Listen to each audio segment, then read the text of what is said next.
Hi, I'm Jack from SpectraHeal.com. So in this video, I will talk about the benefits of red light therapy for your muscles, recovery, endurance, performance, size increases, and muscle hypertrophy. So if you're an athlete, this video is for you, or even if you're a gym hobbyist and just want to look better in the mirror, this video is also for you.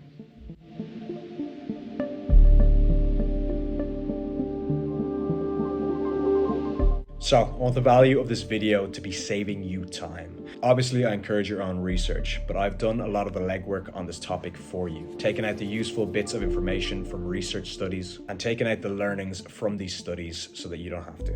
In this video, I will summarize the key points and takeaways to give you a clearer picture on whether or not investing in a red light therapy panel would be beneficial for you. Red light therapy has been the subject of extensive scientific inquiry, with hundreds of peer-reviewed studies exploring its positive impacts on exercise and specific aspects of physical performance, including strength, speed, and endurance. And a vast majority of these clinical trials examined demonstrated significant improvement for the main measures of muscular performance. So, firstly, I'll discuss how the red light panel is affecting your body. Then I will discuss the actual benefits for athletes and the gym hobbyist just looking to look better in the mirror.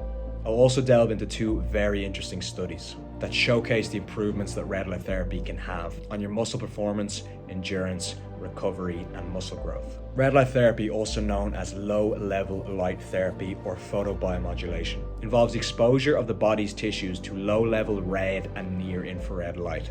This type of light has been shown to have various beneficial effects on the cells of the body, particularly the mitochondria. Mitochondria play a huge role in cellular energy production. They're responsible for generating adenosine triphosphate, or ATP. That may shoot you back to your 5th class science studies, but ATP is super important in the body. It is the primary energy currency of our cells. So, red and near-infrared light are absorbed by the mitochondria, particularly cytochrome C oxidase, a key enzyme in the electron transport chain. So, now that brief overview of some of the science behind what the red light therapy panel is doing, here are the 5 methods of action that will actually be happening in your body from the red and near-infrared light. 1. Increased ATP production. Red light therapy stimulates the activity of cytochrome C oxidase, leading to an increase in the production of ATP. More ATP means more energy available for cellular processes, including those involved in muscle contraction and performance. Number 2, increased cellular respiration. Red light therapy has been shown to enhance mitochondrial respiration, allowing for more efficient use of oxygen during cellular processes. This can contribute to improved muscular endurance and overall muscle function. 3. Reduction in oxidative stress. So while oxidative stress is a natural byproduct of athletic performance, muscle breakdown, exercise, excessive amounts of oxidative stress are a bad thing and can be detrimental for an athlete and someone looking to do repeated bouts of high-intensity exercise throughout the week. Again, this is a super important point, but the workouts for an athlete are not always about what you can do, it's about what you can recover from. If on the Monday you've done an extremely intense bout of exercise and can't train effectively until the Saturday of that week, then your whole work week is ruined. Any athlete worth their salt will know the more effective sessions they can get in throughout the week, the better they'll be as an athlete. Extensive studies on athletic performance and recovery show that frequency matters. 3 effective sessions per week are better than 1 session.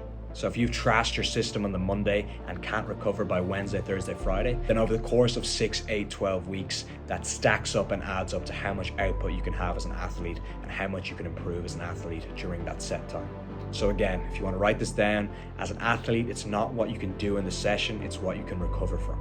So, red light therapy has been shown to reduce oxidative stress post-workout by enhancing the antioxidant defense systems in the cells. This can help prevent muscle damage from the intense workouts, but also help recovery after. Number 4, enhanced blood flow. Red light therapy has vasodilatory effects, meaning it can improve blood flow. This increased circulation can improve the delivery of oxygen and nutrients to the muscle cells, promoting recovery and overall performance. 5. Modulating inflammatory responses. Red light therapy can have anti-inflammatory effects by influencing cellular signaling pathways. This can be beneficial for reducing exercise-induced inflammation. So, hundreds of studies have been done on the topic of red light therapy and exercise performance, muscle recovery, muscle growth, and muscle endurance. Here are 2 very interesting studies which show some of the results from red light therapy and exercise performance. After this, I'll discuss some of the doses that you can use to get some of these benefits and what you're looking for in the panel that you buy in order to get these benefits, because there's very specific wavelengths that have these beneficial effects, and that the broad amount of research has been done on a certain amount of wavelengths. So you want to make sure that the very specific nanometers involved in some of these studies are in the panel you're buying. Otherwise, you're going to be wasting your money. So firstly, these two studies. The first study is on a group of adult male volleyball players. In the study, it'll look at muscle performance, endurance, and recovery. So a group of adult male volleyball players were tested during this study. So the first group had the red light therapy applied to them, and the second group were given a placebo light, which was not red or near infrared light. So neither group knew if they were getting the benefits of the light or not. So all subjects performed voluntary elbow flexion repetitions with a workload of 75% of their maximal voluntary contraction force until exhaustion. Long story short, the group that received the red light therapy sessions before the workout increased their rep volume by 14.5% over the placebo-controlled group. The biochemical markers also showed that recovery might be increased by the use of the red light therapy panels before the workout also. This was indicated by post-exercise blood lactate levels, creatine kinase levels, and C-reactive protein levels. All the markers for the red light therapy exposed group were better on all these points in the post-exercise analysis. So if you as an athlete are able to increase the volume at which your muscles are able to work at, this will be a massive benefit going forward, not only for the specific workout you're doing, but over the course of the long 12, 18-week training sessions, preseason sessions, even mid-season sessions. If you're able to get extra reps, extra volume out of your workouts, then the increase over extended periods of time can be the difference in getting that edge over your opponents. So the second study is a very interesting study performed on two monozygotic twins. Yes, I did have to look up the word monozygotic. It means essentially identical twins. So over the course of a number of weeks, these twins were put through a leg workout. So to summarize the study, they were going to be measured on a leg press machine and a leg extension machine. The markers that they would look at would be muscle endurance, but also muscle size increase over the course of the weeks, and muscle recovery. So in order to check muscle hypertrophy over the course of the weeks, MRI scans were done on the quads of the twins. Also, the weights that the twins were able to do over the course of the weeks was also monitored, as well as blood lactate levels, creatine kinase levels, etc. All the blood markers for inflammation, oxidative stress, etc. were taken post-workout. So strength increases were also tested via a max leg press and a max leg extension. Neither twin knew whether or not they were getting the red light therapy stimulus on their body. They were controlled via a placebo. They were both given light on the leg, and neither one knew whether they're getting the red light or not, or they were getting the placebo. So I'll overlay some of the graphs from the study, and the results are incredibly impressive.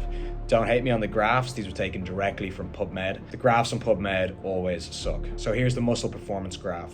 As you can see, the 1 rep max on the leg press increased significantly on the side that was using the red light therapy, and you can see the 1 rep max on the leg extension increased also massively on the red light exposed twin, and less so on the placebo controlled twin. I will also say that they were trained athletes already, so this increase in performance is even more impressive. So next is the recovery graph. And when labs are usually trying to assess muscle damage breakdown, they usually use creatine kinase levels in the blood to get a good indicator of how broken down the body is after a workout. As you can see from all the tested dates, the placebo control that did not get the red light therapy panel had significantly higher levels of creatine kinase in the system, which means his body was more broken down from the workouts than the twin who received the red light therapy. So the red light therapy panel was speeding up the other twins' recovery. So lastly, the muscle growth and hypertrophy measurements from the MRI scans between the two twins. So as you can see, the results here are quite significant. The red light therapy exposed twin had a 20% increase, and the placebo exposed twin only a 5% increase. So to summarize, recovery was improved, strength was improved, and muscle gain was also improved from the red light exposed twin versus the placebo no red light controlled twin. So those two studies are extremely exciting for athletes and anyone looking to improve muscular performance, whether that be endurance, recovery, growth, whatever it is your goals are. The red light therapy panel looks like it might be a beneficial addition to your weekly routine. So what dosage do I use to get these beneficial effects, and what am I looking for in the panel that I buy off the internet? Because quality does matter. So when buying a panel online, how do I know I'm getting a high quality panel, and how do I know the wavelengths of light emitted from my panel are even the right wavelengths to get these beneficial effects? So first of all, the most beneficial spectrums of light to be emitted from your red light panel in order to get the effects that are shown in these studies are between 800 nanometers and 850 nanometers for near infrared light, and for regular red light about 630 nanometers to 660 nanometers. So already you can see the benefits of having multi-wave technology. You're getting red light, but you're also getting the deeper penetration of the near infrared light. So when you're buying your panel, make sure it has multi-wave technology and covers the spectrums that I already mentioned. Some of the market-leading panels don't even include some of these spectrums of light. So it's not always you get what you pay for. Sometimes you can pay a lot of money and not even get these spectrums of light in the panel. And I'm not saying you have to buy your panels off us, but our panels obviously contain these important spectrums of red light. Before you buy, make sure the panel that you are buying contains these spectrums. As far as dosing this therapy throughout your day, once you've acquired a panel, the initial studies were done about 3 to 5 minutes before exercise. The red light therapy panel will be applied. What's actually been shown over the course of the studies, and as these studies have been improved, is the most beneficial window for hitting your red light therapy panel before exercise to get these benefits are between 3 and 6 hours. So this gives you a time to have with your morning routine, before or after your shower, gives you time to have your breakfast, go to your gym, then get your workout in, and you're probably within that 3 to 6 hour range. So if you're an athlete or a gym goer looking to improve muscle performance or the way you look in the mirror, then comment any questions you have below on this video. I answer all comments. And if the question is good enough, I'll even make an entire video on the topic itself. So I hope you enjoyed this video. I hope it was informative and you actually learned something from it. If you fancy picking up a panel yourself, check us out on spectraheal.com. We have some of the highest quality panels on the market. And also, if you have any questions on red light therapy or want me to do a video on a specific topic, please comment on the video below and I will get to every single comment that is left on these videos. And if you enjoyed the content, please subscribe, like the video, helps us out a lot. Thank you very much.